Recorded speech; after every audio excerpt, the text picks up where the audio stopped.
Oke guys, selamat malam. Hari ini hari Kamis, tanggal 6 Oktober, jam setengah 7 malam. Ya, hari ini kita akan membahas saham DSNG atau Dharma Satya Nusantara nih guys. Ini adalah saham requestan juga ya.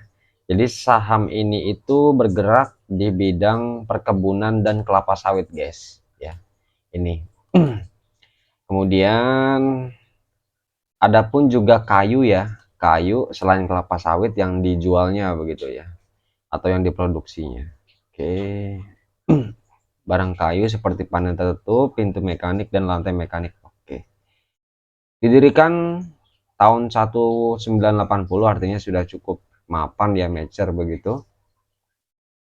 Tanggal IPO-nya 2013 guys, dengan kapitalisasi 5 triliun. Oke. Pemegang sahamnya di masyarakat 33%, ini liquid ya. Ini liquid guys. Bagus sih kalau begini ya, di atas 30%, di bawah 50% ya, maksimal 49%-an lah ya, itu bagus. Kemudian ini nama-nama dewan komisaris, direksi, anak perusahaannya cukup banyak juga ya. Income-nya kebanyakan dari kelapa sawit 79%, kemudian perkayuan itu 20%. Pelanggannya ya ini bisa dilihat ada Chess and Technology, kemudian Wilmar Nabati Indonesia ya. Distribusinya lokal 80% dan ekspor 19% guys.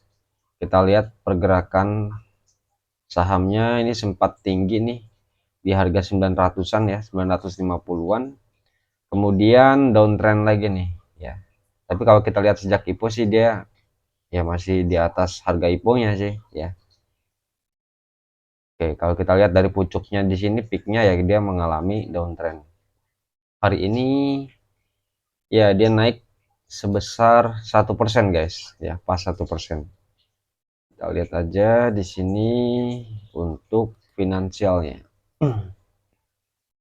Pokoknya intinya ingat ya guys ya, ketika kita screening saham begitu, mencari saham yang bagus, ya kita lihat dividen yieldnya masih oke nggak, kayak gitu ya. Kalau dividen yieldnya masih oke sih, ya itu udah otomatis memang income-nya juga bagus ya. Kemudian DPR-nya juga bagus kayak gitu. Makanya banyak orang yang ke situ guys, ya larinya. Ya lihat laba bersihnya, pemilik entitas induk. Oke, di sini memang mengalami kenaikan ya guys daripada kuartal satunya. Ini sebesar 205 miliar, kuartal 2-nya 258. Ya ada kenaikan. Kemudian di kuartal 2 2001 sebesar 100 miliar ya, berarti ada kenaikan juga nih sebesar 150 miliar guys. Kalau dari segi laba bersih sih nggak ada masalah ya guys ya, ini bagus ini. IPS-nya 24, ini yang terakhir ya. Dia juga sempat menyentuh 29 hampir 30 IPS-nya. R-nya 20. Oke. ROE 3 kali 2 6% nih ROE-nya. Kemudian kita lihat ya, tapi ROE-nya lebih bagus TAPG ya guys ya. TAPG itu 20%-an guys. Ini masih 6% sih. Masih di bawahnya TAPG, cuman tadi liquid ya. Kalau TAPG kan nggak liquid, jadi pergerakan harga sahamnya itu cenderung lemot begitu loh ya. Nah, sekarang masalahnya mau sabar atau enggak begitu aja. Tapi dari segi ROE sih bagus TAPG. Ya. Kemudian kita lihat key statnya guys. Per annualisnya 5, ya ini bagus sih ya, 5. Masih di bawah 10 ya medium, tapi di atas 5 kan. Jadi medium rank nih guys untuk pernya. Kemudian IPS annualisnya 87. Kita nanti dari sini kita asumsikan untuk uh, dividen ya yang akan dia bagikan. Terakhir dia dividen yieldnya 4%-an guys. Ya kalau menurut saya sih ya, kalau 4% sih nggak worth it sih guys ya. Tapi kita coba hitung dengan asumsi rata-rata 3 tahun terakhir ya, dia bagiin DPR sebesar 29%, ditambah dengan 27%, ditambah dengan 29% guys, dibagi dengan 3 data Oke, dapat 28,3 DPR-nya rata-rata selama 3 tahun ya. Dari sini kita bisa tentukan IPS-nya, tentukan dividen yield-nya. Dividen yield-nya tadi IPS-nya berapa nih? 87 ya. Berarti 28,3 dikali 87 dapat segini dibagi 100. Oke, dapat 24,65. Ini adalah potensi dividen yang akan dia bagikan ya per share-nya. Jika kita hitung DPR-nya rata-ratanya selama 3 tahun terakhir guys ya, 28% ya tadi ya. Ya 28%-an ya tadi ya. Itu guys. Kemudian dari sini kita bisa hitung dividen yield-nya. Dividen yield-nya ini kan dia harganya 505 ya, dengan harga yang sekarang ya guys ya, penutupan hari ini. Oke, 4,8% ya. 4,8%. Ya, masih sedikit di atas reksadana ya, yang maksimal itu 4% guys. Cuman kalau kalian pilih emiten dari produsen sawit begitu ya, lebih gede TAPG sih guys ya. Dan juga ada SSMS, itu juga oke guys selain TAPG ya, SSMS begitu. Itu juga dividen yield-nya masih gede begitu loh, ketimbang DSNG ini. Ya memang betul tadi laba bersihnya memang mengalami kenaikan nih, cenderung mengalami kenaikan. Cuman memang dividen yield-nya belum oke, yang 4,8%. Ada yang jauh lebih oke lagi begitu loh. Ya, itu sih guys. Jadi dari segi fundamental sih oke, cuman dividen yield-nya yang kecil guys, 4,8% begitu. Kecuali kalau memang dia di kuartal 3 dan kuartal 4-nya itu bisa menumbuhkan net income yang gede lagi, lebih gede daripada kuartal 2. Kalau bisa 4 kali lipatnya ya. Ya 2 kali lipat, 3 kali lipat begitulah ya. Itu sih guys ya. Jadi menurut saya sih ini fundamentalnya oke, cuman dividen yield-nya kurang oke begitu. Itu dari segi fundamentalnya guys. Kalau dari segi teknikalnya kita lihat di sini. Ini kan saham komoditas ya guys ya. Jadi hati-hati, kita harus memantau ya pergerakan harga sawit, CPO begitu. Dan juga termasuk holder ya dari produsen sawit, emiten sawit begitu. Saya juga rutin ya, cenderung memperhatikan apakah ada larangan ekspor atau enggak. Tapi sejauh ini sih TAPG sih ya ekspornya sih masih sedikit banget ya porsinya. Jadi nggak begitu ini, nggak begitu berpengaruh. Tapi bagi ini DSNG ini ya, tadi kan ada ekspornya nih ya, kalian lihat isu-isu atau berita-berita ya terkait dengan ekspor impor dari CPO sendiri guys ya, itu. Kemudian kita lihat di sini DSNG ya, hari ini cenderung nggak kemana-mana ya guys ya, ada pergerakan cuman sedikit ya, 1% begitu. Ini sama kayak open di harga di hari sebelumnya guys, kayak gitu.